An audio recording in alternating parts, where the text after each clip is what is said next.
Kia ora koutou. Welcome to another edition of the Hot Air Sports Podcast.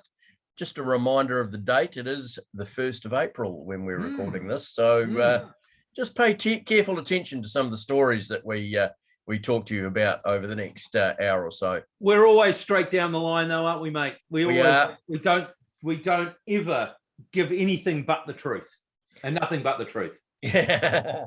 Well, we opened the show with a bombshell.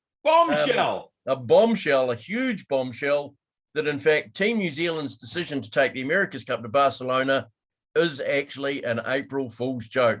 The series will be held in Auckland in January 2024. So good on you, Team New Zealand. Well done. It's going to be great for the New Zealand economy. They made the right decision in the end. Obviously, they didn't like the backlash from the general public. All our politicians came out and said, what the hell are they doing? I think their disapproval rating went from basically that everyone hated them, and now everyone loves them again. Everyone loves them again. Grant Dalton's on the New Year's honours list. Oh, absolutely, mate. He's up there with Richie McCaw as one of the most loved New Zealanders. We're just stoked that the yachting will be back on the Waitemata Harbour. It's here at Tamaki Makaurau, man. I'll be up on North Head watching the yachts go by and clapping, eating my picnic and drinking my little glass of rosé and clapping the yachtsmen as they go by and go, yay, well done, you millionaires. Have fun. Oh, of course, we are joking. We're joking, aren't we? We're joking. Yeah, unfortunately, we are joking because Team New Zealand, what a bunch of millionaires. Yeah. Can only be the disgraceful call by Team New Zealand, in brackets there, to take the next America's Cup event to Barcelona following the filthy lucre and snubbing attempts to keep the competition here in God's own. Apparently, Grant Dalton was shopping around for venues 6 months before the last challenge. Yeah. So that just tells you what he was going on about. Had most Kiwis known that, they would have put all their support behind the opposition, I think. Yeah, no, he wants to grow the game. He wants to grow the game of yachting. So he's taking it to the other side of the world where obviously the Spanish, aren't quite as invested in yachting as us. So that's really nice of him to take it over there. And, the Spanish can see what the greatest yacht race in the world is like because, Team New Zealand is really tied to Spain. You mean the greatest money grab around? Mate, it's just a shocker, isn't it? I mean, for them to actually call themselves Team New Zealand in the first place, you and I said, look, they're drawing a very, very long bow. I mean, half of them aren't even Kiwis, and they're not a national side. I mean, all these people that came out and said, it's a business. Well, that's fine if you sell it as a business, but they haven't been, have they, mate? They've been selling it as a national team. Take the New Zealand out of it and just call yourself whatever you like. Yep. Team Mercenary, I think is probably I like that one. I like that. Probably a good title. Yep. Or just call yourself Team Emirates. Yeah. You look around the world, Team Ineos, owned by English billionaire Jim Radcliffe, they don't call themselves England. No. Alinghi, it's Ernesto Bertarelli's team. It's not Switzerland's team. Mm-hmm. And it's, the same with every other, America. Except for Team GB. Oh, yeah, well, owned by Ineos. And they'll never win it. We know that. I mean, they've had 150 years to win it. Great Britain have never won it. So yeah, exactly. I mean, look, if you want to build yourself a good nest egg and make as much money as you can out of it, you probably do have to go offshore. But could you imagine the outcry if the All Blacks or Black Caps suddenly decided they were only going to play test matches in the United States because financially they'd be better off? Yeah. I don't think so. And to be perfectly honest, Team New Zealand doesn't represent Yachting New Zealand, which is the national body of the sport in New Zealand. So really, they're just a private team that, yes, there are a few New Zealand sailors in it, but Team New Zealand is not a sporting entity in the truest sense of the word. I mean, take nothing away from the wizardry of Peter Burling and Blair Tuke, but this America's Cup outfit does not represent Yachting New Zealand in the way the All Blacks, Black Caps, Silver Ferns, White Ferns, etc. represent their codes. So Yep, absolutely agree with you, mate. I mean, there's nothing wrong with waving a flag and supporting them. Just don't trade on it as a New Zealand team. There's nothing wrong with, I mean, in the supercars, we support different teams. They don't have to be New Zealand-based teams, but they have been trading on the patriotism of the average Kiwi for so bloody long, haven't they, mate? With their, Yeah. And trying to get buy-in from the general public and say, "Hey, this is your team. This is your team." It hasn't been for decades, mate. And this is the reality. The America's Cup was brilliant back in the 80s and 90s. Yeah. When there were a dozen or so different syndicates vying to win it. And there were often quite a few yachts to defend it as well. They'd have the Defender series as well. Oh, exactly. They had Defender series and a Challenger series. Yeah. When Australia won it in 1983, that really put the cat amongst the pigeons, didn't it? And made it something that the world stood up. And that was when, when New Zealand realised that the series was going to be just across the other side of the Tasman, well, on the other side of Australia in Perth. Yeah. It made it more realistic to have a crack at it. And New Zealand, we did get behind it. Chris Dixon and the Plastic Fantastic and sailing away. And then after the Australian series, Dirty Dennis Connor took it back to the States, and they had two or three or a couple of series in San Diego, which was fantastic. Then we won it, brought it back here, had a couple of, I think we had quite a few challenges the first time it was back here. But then when we lost it to Alingi in 2003, it sort of lost its luster. It did a bit. I think the death of Peter Blake as well. I mean, he was the guy that used to hold it together as the chief guy, the chief representative, and the one that also used to come to the New Zealand public and say, "Look, we're a New Zealand team." I can't imagine that if Peter Blake was still alive or still in charge of the team, that they would ever be going anywhere other than New Zealand. He'd be turning in his grave. Exactly, mate. Exactly.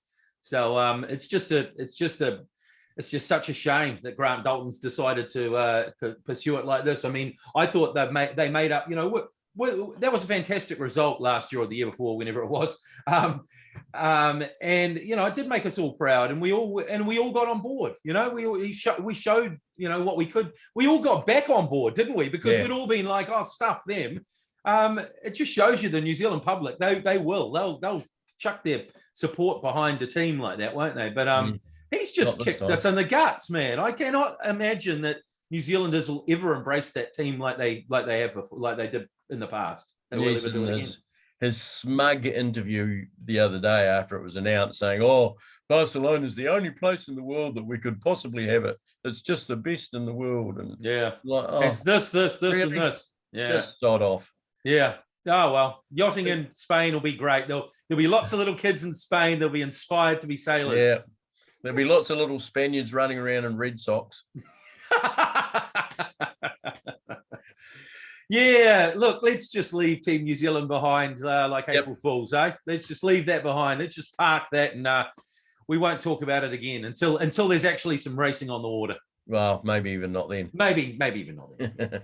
Anyway, football. International break is over. Woohoo! No more international breaks for 6 months. Hey! Yay! Premier League's back this weekend and kicks off with Liverpool hosting Watford. Liverpool will go top of the table with a draw or a win, albeit for a short time only, as Man City will visit Burnley later in the day. That'll couple of easy games, you would think, for the top two. Yeah, you'd think that, wouldn't you? But I just hope Weghorst sort of throws himself around for Burnley and causes that backline of Man City. No, I think we'll both, we should beat Watford and they should beat Burnley, and we'll be as is when we go into the next round, mate. I can't see much different than that. I did notice, I don't know whether you've got anything in here about Phil Neville's comments just yesterday about how he thinks Liverpool are very dangerous, and he now has changed his tune and thinks that Liverpool will win the league. Very interesting. But, I mean, come on, we are... To continue with the sailing analogies, we are finishing with a bit of a wet sail, aren't we, mate? We're playing well at the moment, and we've just picked up points for fun. So I hope it continues against Watford, because this April is looking very, very busy, isn't it? Well, of course, the game after Watford is the big one. Man City versus Liverpool at the Empty Head. Yeah. So that'll be an absolute cracker. And then I've got the list of the rest of Liverpool's games a little later on. We'll get the international stuff out of the way first, with Russia's game against Poland cancelled. in Why is that? Scotland's game. Well, I'm not quite sure because the Ukraine game against Scotland got postponed as well. It did. Anyway, Yeah. don't know what's going on. Wales await for the winner of that game, which is supposed to be played in June, but yeah, I don't know if that'll happen. Be interesting. Sweden and Portugal qualified for November's World Cup in Qatar. Some other around the rest of the world. Canada wins CONCACAF. Yes. USA and Mexico qualifying. While Did Brazil, USA lose to Costa Rica yesterday? They did. They did. Or last night. USA and Costa Rica actually finished level on points, but USA had a better goal difference. So does that mean New Zealand will play Costa Rica? That does mean that New Zealand will play Costa Rica. Thank you. Yes. Thank you. In June, the All Whites, of course, beat Solomon Islands 5-0 in Thursday's final. That was actually quite a good game. It was a good result. Great result. So well. We just worked them out, didn't we? We've got big guys. Most of our guys are about a foot taller than them. We stood Bull Tuiloma on the back post for a couple of corners.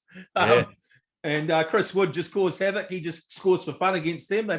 They really played well during that tournament. I like the way Danny Hayes he rested and rotated well, mixed up the team. He's a smart coach, eh? He's a smart coach. I like him on the sideline, and he's a big tough bastard as well. So if there's any shenanigans going on, people diving around like salmon, he'll yell out a bit of abuse, which I like as well. I guess the only, I can't think of a better word, but blight on the tournament was some of the refereeing. That's strange. Left a wee bit to be desired, and certainly in the preceding game against Tahiti. There was a number of challenges on New Zealand players that went unpunished. Yeah. He didn't want to give out a card at all in the first half. It was almost the case of I don't want to blow the whistle because I don't want to be seen as being biased. Yeah, but it was not going to blow the whistle at all. A couple of lead breakers, I thought. I don't know. Well, there was a challenge leading up to New Zealand's goal, which could have been a penalty. I know, it was just strange refereeing. I guess that's what you get at the lower levels of international refereeing, international football. You get the lower levels of international refereeing as well. But I can't say it's been that much worse than the Premier League refereeing. Let's be honest. No.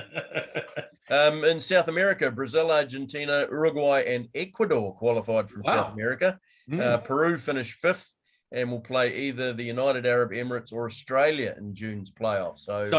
So the United Arab Emirates got a bit of work to do. They do. They've been playing very poorly. They lost against Saudi Arabia. They lost against Japan. Speaking to a couple of friends in Australia, apparently they're all pinning their hopes on that playoff against Peru. They've got to get past the United Arab Emirates first, though. So they're counting their chickens a little bit before they're hatched. And if they do they've only won one of their last 7 games. So, exactly. And they're playing so badly. And Graham Arnold, the coach, his head's on the chopping block. It is. And if they do get through to play Peru, man, I just don't think they got a shit show, to be fair. I mean, Peru are a very, very handy side, as we saw against the All Whites in the last qualifying, and especially away. I mean, in Peru. Is that just going to be a one-off game, do you know? Or it's like the All Whites game. It's a one-off game in Qatar. Nice. Okay. Yeah, so, it'd be very interesting. I think they'll probably play those one day after the other. So, nice. Interesting. In Africa, Sadio Mane and Mo Salah faced off again.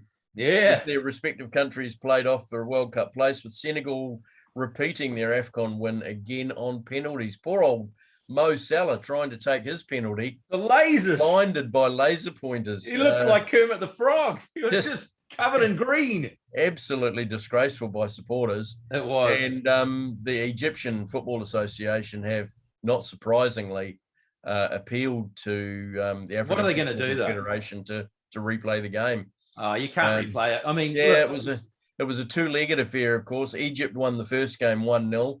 Senegal won the second game 1-0, which obviously meant they had to go to penalties. That's right.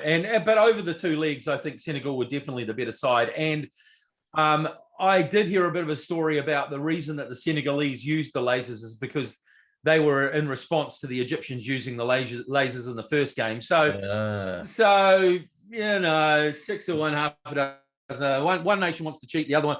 I think Mo Salah could take a penalty with his eyes closed most days anyway. I mean, I know he missed, but I think the right team got through there anyway. It's just a bit of a shame Mo Salah won't be at the World Cup, though. Yeah. Quite a few. Oh, well, it means he'll have November Good off. for Liverpool. Good for Liverpool. Yeah. Ghana, Cameroon, Morocco, and Tunisia all qualify, with the big one, Nigeria, missing out. Yeah. They lost out to Ghana, didn't they? And they did. Their crowd weren't too happy about it either, throwing bottles and all that sort of thing, as they would. Those are two big footballing nations. And I think Nigeria were actually favoured to go through. I think they were leading 1-0 after the first leg. So great result for Ghana, though. The Black Stars are at the World Cup. They certainly are. England played meaningless friendlies, didn't they? A couple of meaningless friendlies. I fell asleep on the couch for both of these ones. Switzerland and the Ivory Coast. What did you make of those games? Anything in particular to take out of those? No. Not really, Gareth Southgate's still as boring as a coach. I think the only interesting thing that came out of those two games was the fact that Gareth Southgate is extremely happy with the performances of centre-back Harry Maguire. Doesn't know what all the fuss about him is, and wants fans to get behind the United player. Really? Boo. Do you not watch club football, Gareth? Slaphead, boo. Yeah, he got booed during the introductions. He got booed during the kickoff. At the kickoff, they passed it back to him. He got booed straight away. They're like, "Look, what are you doing? This is terrible. He's never done it. He's been great for England all the way through, and he's got a big slab head. Yes, he's just a shocking player." Of course, they're going to boo him if they're fans of Manchester City or Liverpool. They don't like him. I mean, I'd rather have Gomez in there. I think he's better. I mean, I suppose if you are going there as an England fan, it is a bit weird that you'd boo him. And if you are fans of Liverpool and Manchester City or other teams, you'd kind of be happy that he was playing for England, I reckon. So I don't know. It's just a weird thing that you'd boo your own players. But yeah, if you're going to boo anyone, boo Harry Maguire. I just don't understand why players actually take it so personally. Gareth Southgate came out like it was such a personal slight, and it's like, why don't they just ignore it? I mean, and during club games, like every time Raheem Sterling comes to Anfield, he gets booed every time he touches the ball. You just got to ignore it. You just got to rise above that, don't you? That's when Jordan Henderson's not taking him out. Yeah, exactly. And there was that footage of Jordan Henderson doing the rondo with Harry Maguire earlier in the thing when they were practicing, and he was looking at him going, "What the hell are you doing?" So it's almost like it's coming from in their camp as well. Yeah. What they really think of Harry. No. Yeah. Slabhead. He deserves slabhead. Quite right. Also, Scotland played Poland and Austria. They did okay, didn't they? They're playing okay. They played a lot of players. They were actually leading both those games. I think they drew them both. But they played a lot of players. They were rotating a lot of players. So they are, of course, preparing for that game against Ukraine later on, coming up shortly. After the international sweaty stocks. Yeah, exactly. I hope it's a Scotland-Wales playoff. That'll be fantastic. Well, that's what it will be if Scotland beat Ukraine. Yeah.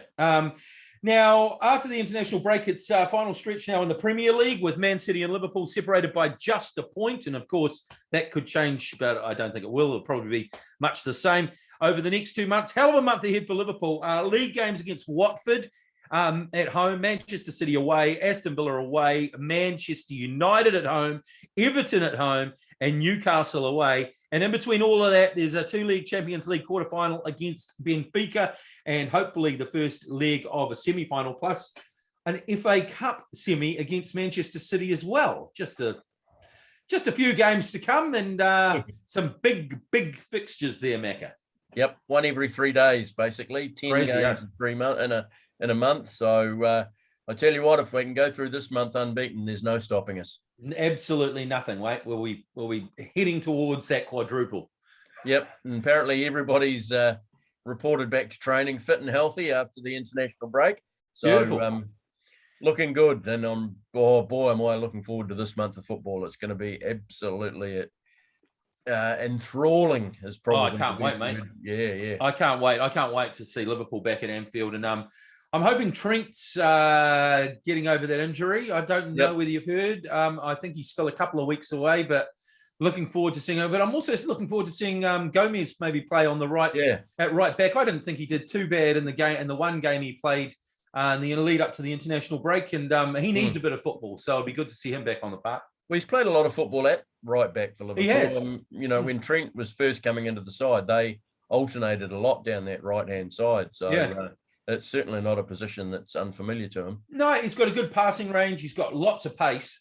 He's just got to improve maybe a bit of his crossing and all that sort of stuff. But he can definitely do a job there for us. And like I say, needs the football. So I hope he gets in the World Cup squad for England. Yep. And, you know, if it doesn't quite work out for Joe, we've got 63-year-old James Milner can fill in there as well. Absolutely. James never lets anyone down, mate. No. Well, the top three look sorted with City, Liverpool and Chelsea holding those spots. But the battle's on for fourth spot. It is, Currently, Arsenal holding on. They're 3 points ahead of Spurs, with United fifth, a point back, and West Ham a further 2 points back, meaning just 6 points separate the four favourites. Who's your pick for that one? It's a goodie. Yeah, I think Arsenal will take it, man. I just think they're playing the best football of those sides at the moment. They're most consistent. They've got a couple of games in hand. I would never have said that at the beginning of the season. But they've surprised me. Mikel Arteta's got them playing well, and I think they're the most consistent. It's sort of like a bunch of drunks heading home from the pub, isn't it? Trying to get home, and they're all just stumbling over. One will fall over, then the other one will fall over. They're all just sort of falling over towards the finish line. It's so hard to pick, isn't it? I just think that, Arsenal are probably the most consistent. Spurs, though, they could be, they've picked up a bit of form recently. They have. They've had a few back-to-back wins, which they needed because they had a big run of win-loss. Now they're just starting to pick up a bit of form. So maybe Spurs, but I think it's probably, I'd say 60-70% chance of Arsenal, and then all the others fighting for the rest. Man United, I just cannot see them getting anywhere near it, to be fair. No, the bottom three look set with Watford, Burnley and Norwich. They're running out of time really now, aren't they? Really quickly, The only team that that I think that could be pulled into it maybe is Everton. I just think Everton, when you look at their run, they've got some big teams to play, and they're just on such a bad run with their form. I just think their confidence must be shot. And if Frank Lampard gets Everton relegated, it's going to do wonders for his career as a manager, isn't it? Just? Woo-hoo! Yeah, I think Leeds with those 2 wins before the international break, I think they're probably going to be okay. Yeah. And we have talked about Brentford in the past.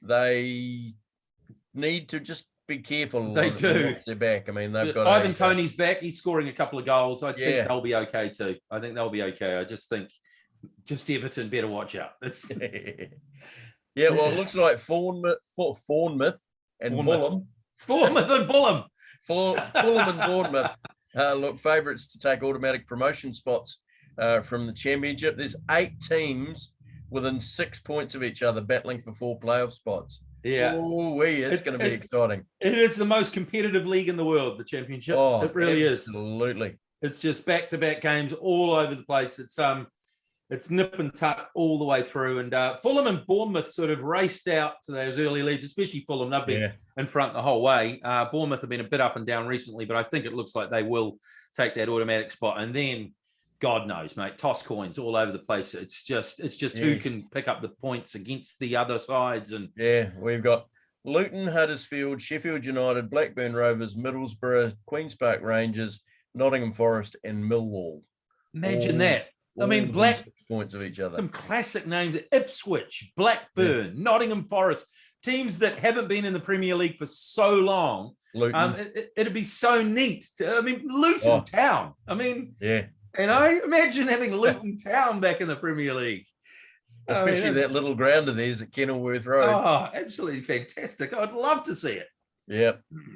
Forest, they're having a hot run. They're a chance. They're a chance, man. You would never have said that after 10 games at the beginning of the season when Chris Helton was couldn't buy a win, and now they're just flying. They look great against us, and they've got some great talent there at Forest. At the other end, I'm afraid it looks like Derby are doomed.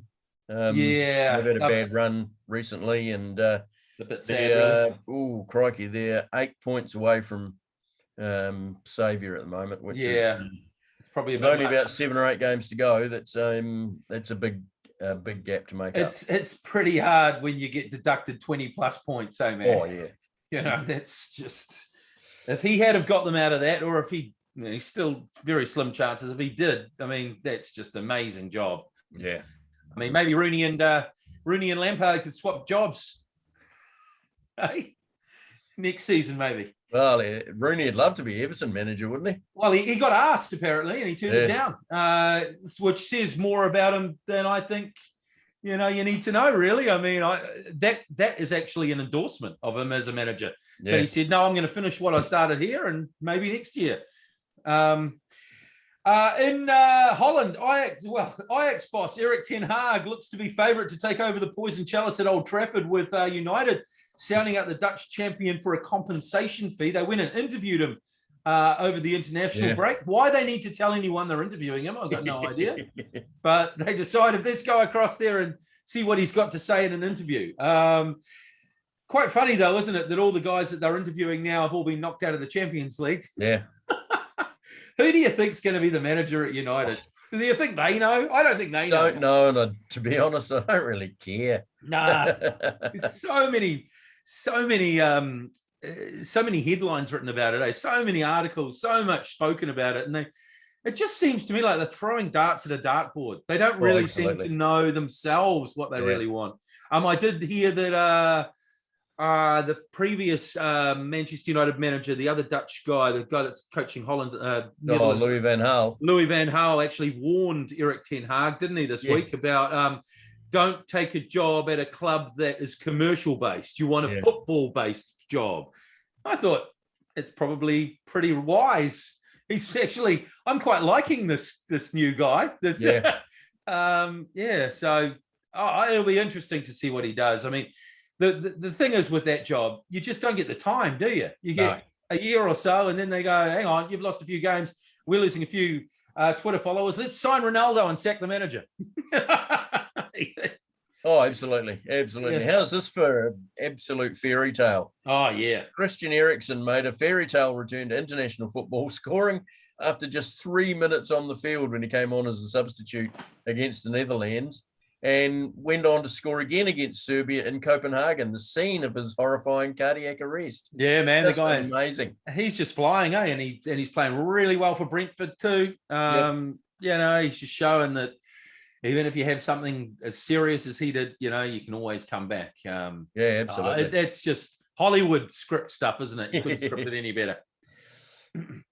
Talking of shortlisting candidates, 4 have been selected to battle it out to buy Chelsea from Roman Abramovich, and a deadline has been set for April 11th. I thought it was April the 1st, but April 11th for the second bids. So they've shortlisted it, have they?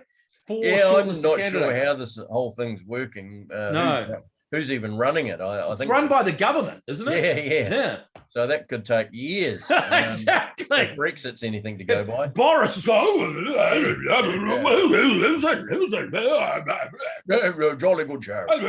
They could play for Chelsea. So who knows? There's been a bit of opposition to the one of the potential candidates, the Ricketts family, who are the owners of the Chicago Cubs. Apparently the oldest... But racist. The oldest of the Ricketts family once said that Muslims were his enemy. So, not the best thing to say. Yeah, not when you're buying a football team in the heart of London. I mean... Just a few Muslim fans. A few Muslim players. Exactly, and a few Muslim players.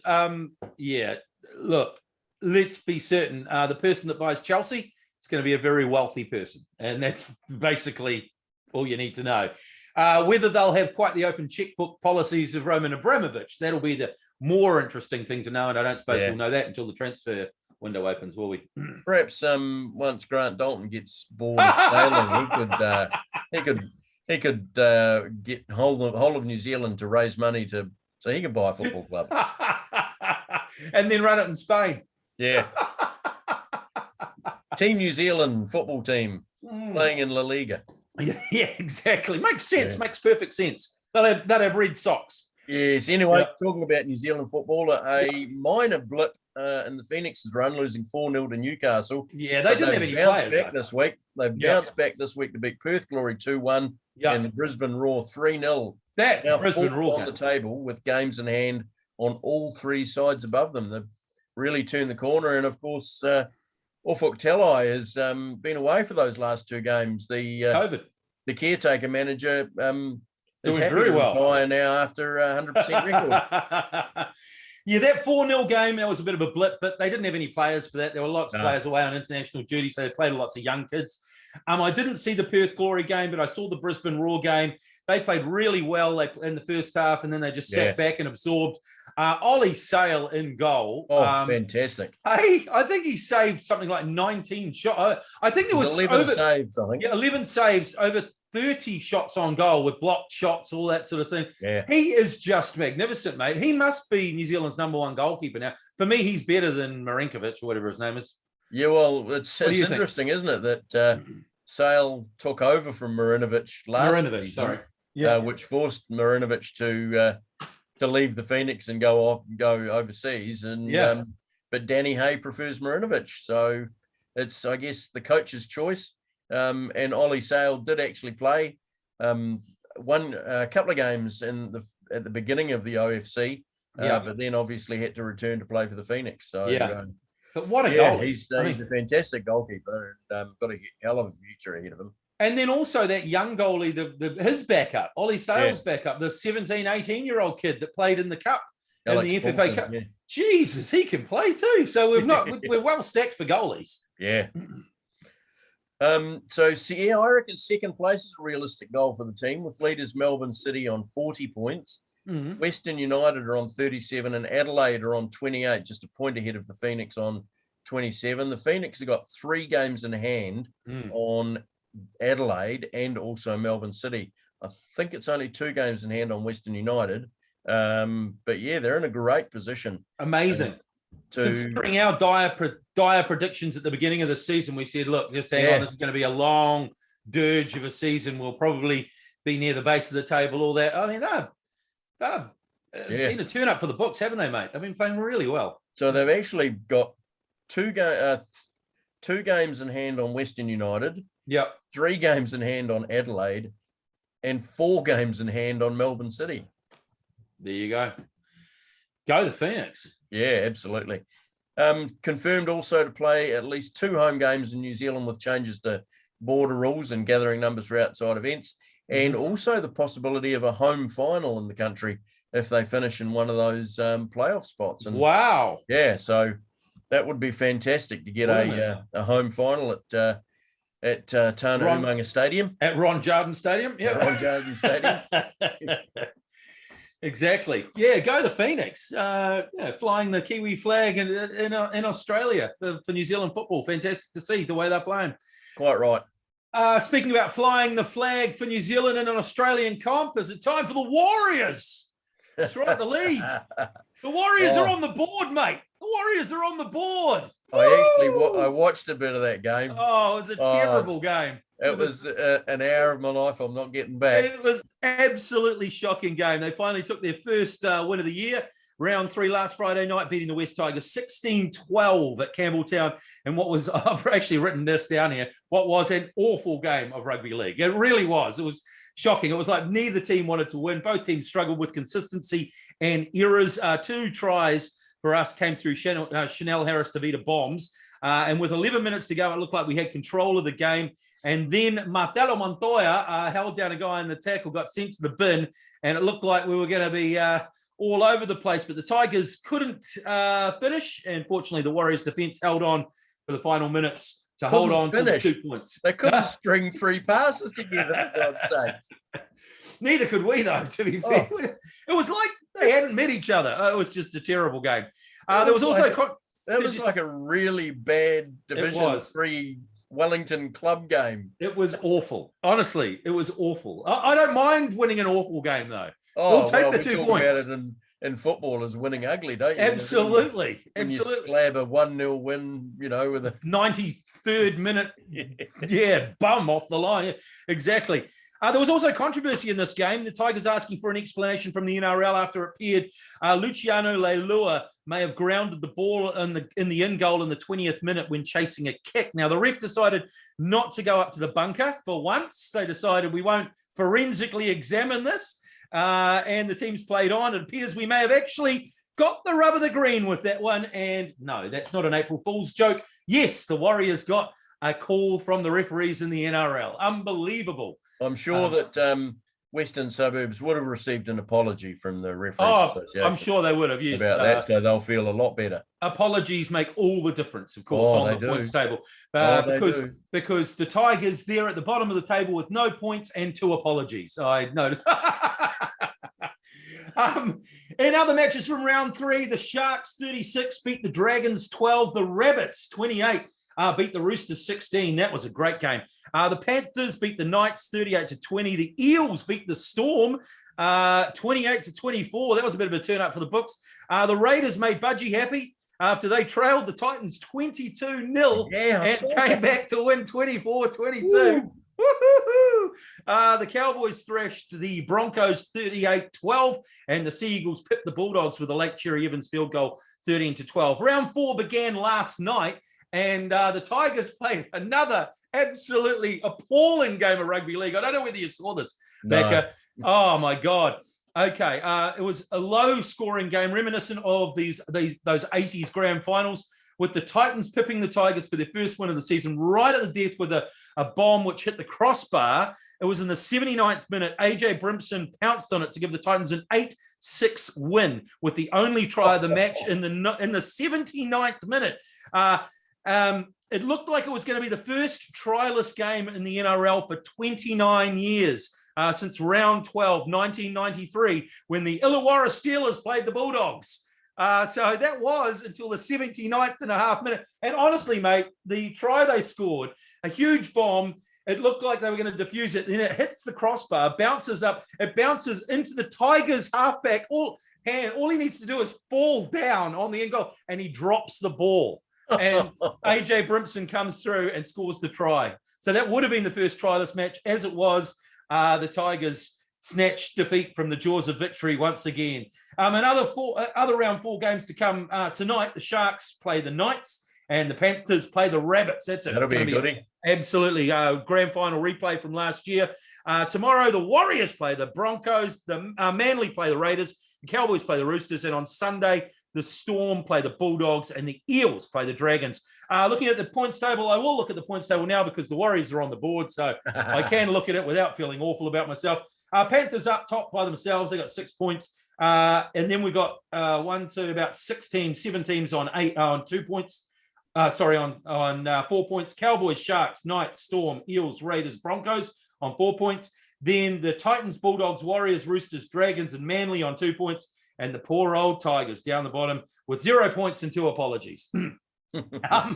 5 p.m. tomorrow, let's just preview the Warriors versus the Broncos match. It looks like Sean Johnson has been named on the extended interchange as a chance to play tomorrow against the Broncos at Redcliffe after recovering from a partial pectoral tear faster than expected. If he does play, it will be a decision of who to drop, Chanel Harris-Tavita or Cody Nikorima. Chanel played well in defence last week. He was very inconsistent on attack. Cody Nikorima did nothing. Ash Taylor is still out injured. I would probably drop Cody. I just think Chanel offers a bit more in defence. Meanwhile, Bailey Sirinen is out with COVID, and a few others have symptoms too, apparently. So there could be some late changes to the lineup. I'm looking forward to seeing how our big men go against the Broncos after Adam Fanua-Blake and Matt Lodge ran for 298 metres against the Tigers. More of that, please. They'll need to be on their game too as they come up against informed front rower of the comp, Aussie powerhouse Payne Haas. Also looking to see more from our wonder kid, Reece Walsh at the back, who was looking better and better. He ran for 195 metres against the Titans, 157 against the Tigers last week. And he's such a pretty man too at the back. The prettiest man in the NRL. Go the mighty Vodafone Warriors. There you go. That's our preview. Marvellous. As always, a thorough NRL review and preview. Thank you very much, mate. Thank you very much. Under the other oval code, Super Rugby Pacific on this side of the Tasman has finally scheduled catch-up games, and a full round plus 1 extra game was played over the last week, with the Crusaders showing their earlier loss to the Chiefs was just a blip on the radar. Who wrote this? I did. Who do you think? A blip on the radar. It was. And the Blues have flexed their muscles with comprehensive wins over the Highlanders and Moana Pacifica over the last week, while the Hurricanes suffered a bit of a setback, losing to Moana in extra time. Should have been our bet of the week, shouldn't it? We talked about it last week. We talked about the odds. Unbelievable. So good to see Moana Pacific get a win, wasn't it? Oh, absolutely. Absolutely. Brumbies, Reds, Crusaders, and Blues hold on to the top 4 spots. Yep. Who we got this weekend? We've got the Southern Derby. Highlanders not very well favoured at the TAB, but when the Crusaders play the Highlanders, it's always a close game. And who can forget that last-minute drop goal win from Mitch Hunt when he was still a Crusader? Yeah, back about 5 years ago. Can you feel another blip coming? Can you? No. No, I think the Crusaders should win that one comfortably. As I mentioned, the Blues have got a rematch against Moana Pacifica at Eden Park. And is Roger going to be playing this one? Is Roger going to be playing? Or is he still injured? I don't think so. I think he's still out another couple of weeks. Okay. Hurricanes play the Chiefs on Sunday at Jerry Collins Stadium. In Australia, the Fijian Drua have been hit by COVID. Their game is still going ahead against the Waratahs. The Reds host the Brumbies in a top-of-the-table clash. And it looks like the Western Force and the Rebels have a bye. So, maybe they're slowing down their competition so the New Zealanders can catch up. That'd be nice of them. Yeah. All Blacks locks, Sam Whitelock and Brody Retallick, both set for time on the sidelines, broken finger and thumb, respectively. I don't think they did them playing pinochle, though, or anything, did they? No. No. Brody did his in the game against the Crusaders last week, and I think Sam did his in training because he hasn't played. He didn't play last week. So the Crusaders were up to their dirty tricks now, breaking fingers of All Black locks, are they? Absolutely. So typical. So typical. Yes. Big news earlier in the week. Former All Blacks coach Wayne Smith has joined the coaching team for the Black Ferns as they prepare for next year's Rugby World Cup. That's a really good coup for the Black Ferns. Yeah. They haven't exactly been playing great rugby recently, have they? No. It has to be a good thing.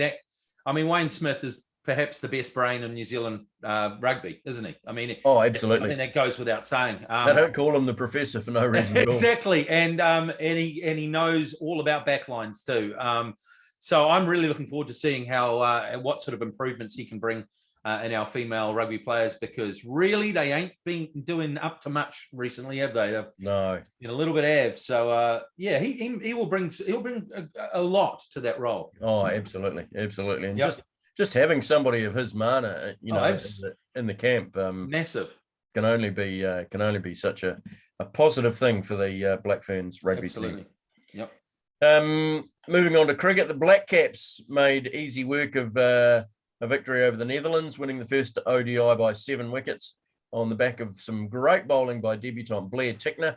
He was and quick. A century from Will Young. Of course, last Friday's T20 was washed out. Did you watch much of that game? I watched a bit of it. I watched some of their innings, and then I watched most of ours. I thought we played pretty well. What we were up against, the Dutch seem to have some good players, But yeah, I think we've sort of outclassed them a little bit, didn't we? But Tickner, he looks like he could be something. Just got such he's all arms and legs a little bit, though. I just hope his actions it just looks like to me he could break down. But ungainly. Yeah, I just think, just can he do it for a long period? Because he was quick. He was up high 140s as well.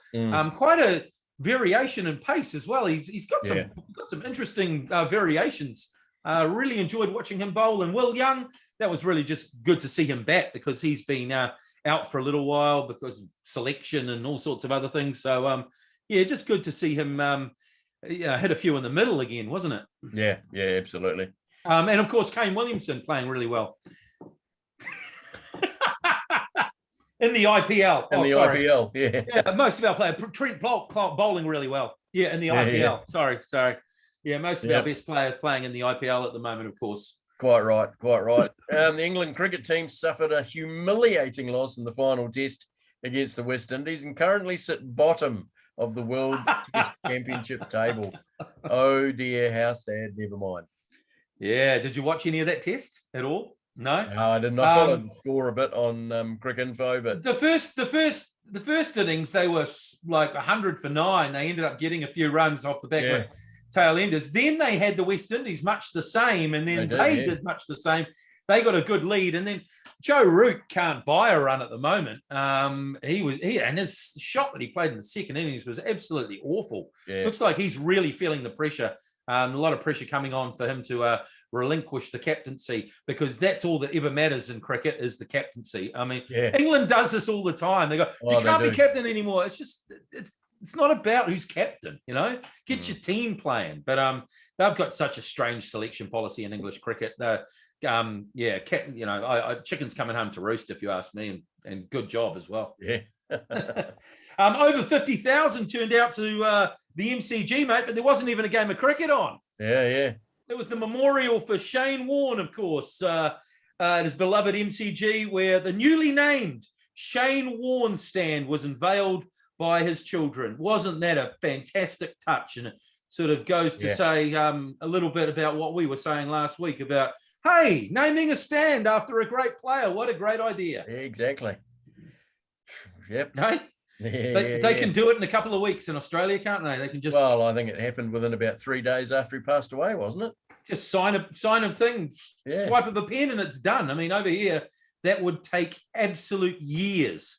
I mean, I'd be surprised by the next millennium whether Shane Warne would have his name on it. I mean, it's just an absolute shame that we didn't follow that, isn't it? That we didn't, Jonah Lomu stand or something at Eden Park when he died. I mean, wouldn't have that been the biggest tribute they could have given? But no one sort of thinks like that, do they, in this country? Quite right. Moving on to another round ball, but on the stateside this time, we have a quick look at baseball. Go on. Albert Puyol signs a 1-year deal to play for the St. Louis Cardinals, taking him back to where it all started 20-odd years ago now. The 42-year-old signed a deal worth $2.65 million to turn out, and he's announced that this year will indeed be his last. Great player for the St. Louis Cardinals, not such a great player for the Los Angeles Angels, where he signed a 10-year deal aged 32. Of course, he played a few games after being traded to the Dodgers last year. But he's gone back to the Cardinals. In spring training yesterday, the Cardinals put up a rugby score on the 2019 champions, Washington Nationals. 29 runs to 8. The game finished. Really? 29 to 8. Sounds like a Super Rugby score. They can't even score that high in the NRL, mate. They plated 15 runs in the top of the 8th innings, with Puyols going 1 for 3. Wow. 29-8. It's incredible. Rugby score. Let's just hope for the Nationals' sake that it was most of their minor league players playing that game. Yeah. You'd hope so, for sure. A couple of rule changes that we had talked about previously have been confirmed. The ghost runner on second is back for 1 year only. So that's an extra innings on the 10th inning. The next person at bat will go straight to second base and start from there. They're only doing it for 1 year only, with quite a lot of 9-inning double headers being played to catch up games with a late start to the season. It will help finish games quicker that do go to extra innings. So, what are your thoughts on that? It's only for 1 year, and I know that in the past, trialing it. Well, it's not really a trial because they've trialed it over the last 2 seasons with the COVID-affected seasons to try and get games, because they were having 7-inning double headers. But it just creates a position where teams can score more easily in extra innings rather than, sort of going 10, 11, 12, 19 innings. Yeah. Especially on the day of a double header. So you don't think it's artificially... It is, yeah. Yeah? Players don't like it. No. And as I say, it's only there for one more year, so it'll be gone in 2023. We did talk earlier about the shift being outlawed. That's in fact from next season, not this season. Okay. Also, there is a new rule so that, as we mentioned previously, designated hitters are going to be in both National League and American League. But for the sake, they've called it the Shoei Otane rule. Yeah. So basically, if you've got a pitcher that likes to hit, the pitcher will hit in the designated hitter spot. Yeah. But once the pitcher then goes out of the game, yeah, he can still continue to hit Oh, in the designated hitter spot. okay. But do you have to hit him there? Could he go out of the game as well, and you could bring your DH in after that as well if you wanted to? Or does he have to? You can do that, but Yep. I mean, effectively they've only done it for Otane because there's not that he's many. the only there? one that benefits from that rule. On the other way around, though, if you change the designated hitter, then he can't then take over pitching. But that's not going to happen because there's no other two-way players in the game. But so that's the rule there. Cool. And that's about it. There's not really much been happening. Player trades and signings. There's been a few minor ones here and there. There's no major signings over the last week. We may see another flurry of activity in the next week before the season gets underway. But there's still a few quite reasonable players that are unsigned. Michael Conforto from the Mets is still available, but they're saying that it's because he's got a bit of a shoulder injury at the moment, and teams are a bit nervous about signing him. So I think since Correa and Story had both found new sides, I think the last time we spoke, Correa going to the Minnesota Twins on a short 3-year deal. Has he gone to the Twins? Yep. What do you make of that? Is that a good move for him? I mean, the Twins aren't really. What do you think? They're a playoff. They're not really a contender, no. But it's sort of, there's a lot of people around that are saying the Yankees got sucked in by trading for Josh Donaldson and Isaiah Kiner-Falefa, because it then freed up cash that Minnesota were going to spend on Donaldson to then take part in the Carlos Correa stakes. Okay. So a lot of the high stakes game of poker and baseball. A lot of commentators and media commentators are saying that that Yankees got sucked in on that one. And you can see a bit of it. Because Yankees needed a shortstop, but they weren't prepared to go in on any of the big free agents or big trade chips. So still remains to be seen if they strengthen up the starting rotation. Oakland A's have got a couple of pitchers that they're putting up on the trading block, but I think they want quite a return for them. So we'll just have to wait and see what happens there. All right. You'll keep us updated of all the comings and goings in the MLB, as you always. I certainly will. Beautiful. Okay. What are we up to now? Another sport, Kiwi squash champion Paul Cole has continued his hot by moving on to the quarterfinals of the British Open. Of course, the British Open was it still is the biggest tournament in squash outside of the World Championships. So he's into the quarterfinals. Probably gonna face a tougher time of it in the quarters though. He's up against Peruvian Diego Elias, who is apparently quite a hot squash player. Okay. Phil Mickelson. We're going to go into Phil Mickelson? Well, it's not really about him. No, it's not. But he might be gone from the Masters. But there's rumours that his old sparring partner might be back. Yes. I didn't even realize he was walking at this stage, but apparently he can walk the Masters course. Tiger Woods could be back at the Masters, Macca. Yes, he's still on the player list. His name's not been withdrawn. No. And I saw a shot of him playing around on his own, just trying to quietly get the fitness back. So it would be fantastic if Tiger was back at Augusta. Absolutely. Not really a Tiger fan, but I mean... No, me neither. I never was really. Charlie Woods, his son, looks like a handy golfer too. It was, I saw him play a practice round with him. The main thing is that Tiger's getting around. I mean, the thing is, I mean, it's just going to be great for the sport as a whole, because it doesn't really matter what Tiger Woods does. He's a draw card, isn't he? And they'll bring in a billion more viewers if he's playing. So, absolutely. Fair quit to him. Now, talking of a billion viewers, Formula One has confirmed the USA Grand Prix will be a night race around the Las Vegas Strip. How good will this be? After NHL hockey and NFL moved to the city, authorities are trying to attract more sports to Sin City, and F1 is the next step. Now, this was announced on the 30th of March in the States, so it's not an April Fool's joke. No, it's not. It actually is happening. It is, and it's going to be the main straight is going to be straight down the strip, 3 kilometers down that way. It looks amazing. I don't know whether the track will be amazing, though. I just don't know whether there'll be a lot of passing, or who knows, but it will look amazing on television. Driving past the pyramids and all the things that Vegas has to offer. Yeah, I mean, Formula One, good on them for trying to find other markets. Maybe Grant Dalton could get them to Barcelona at some stage. Just continuing the motorsport theme, Shane van Gisbergen took all 3 races last weekend down in Tassie. So, he's top of the table in supercars after just a legend. 2 rounds. He's already streets ahead of the rest of the field. He's a madman, but God, that guy can drive cars. Yep. He can drive. Actually, scratch that. He can drive anything, can't he? Well, I was just going to say his next race is the Rally of New Zealand. Yeah, and then he'll probably move into speedboats. And if there was a tricycle race, he'd probably win that as well, mate.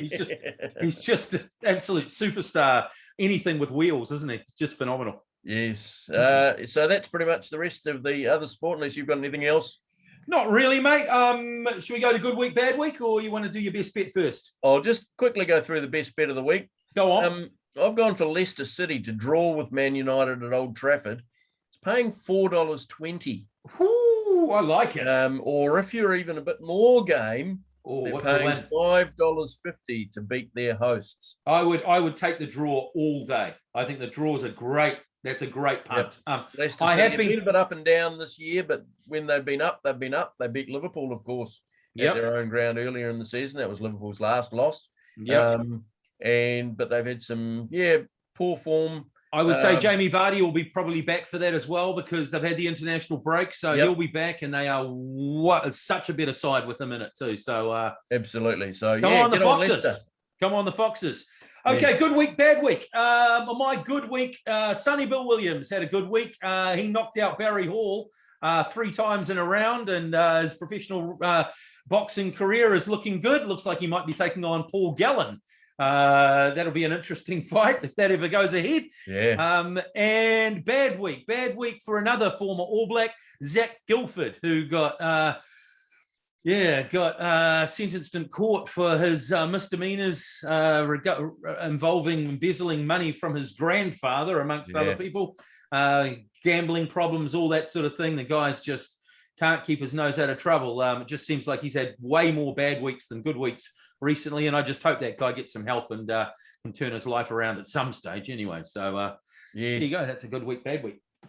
Super. Well, that just about brings it to an end, but of course, football's back in the Wellington and Greytown region. Wairarapa local leagues start up again tomorrow, and the mighty Greytown FC are off to Western Suburbs tomorrow, lunchtime kickoff. Nice. Capital 4 division. So go the mighty Greytown. And I don't know who Birkenhead United are playing, mate, but suffice to say, the ex-Birkenhead United players are scoring all the goals for the All Whites. Bill Tuiloma and Alex Grieve scoring goals for fun for the All Whites. So go the mighty Birkenhead United, and go the mighty Vodafone Warriors against those damn Broncos. About time we kick their ass. Quite right. So make sure you like, subscribe. Yeah, comment on YouTube, Spotify. If there's anything you'd like us to talk about, a sport that you want us to talk about, let us know. We'd love to hear from you. Quite right. So that means it's a goodbye from me. And until next time, it's a goodbye from him or me.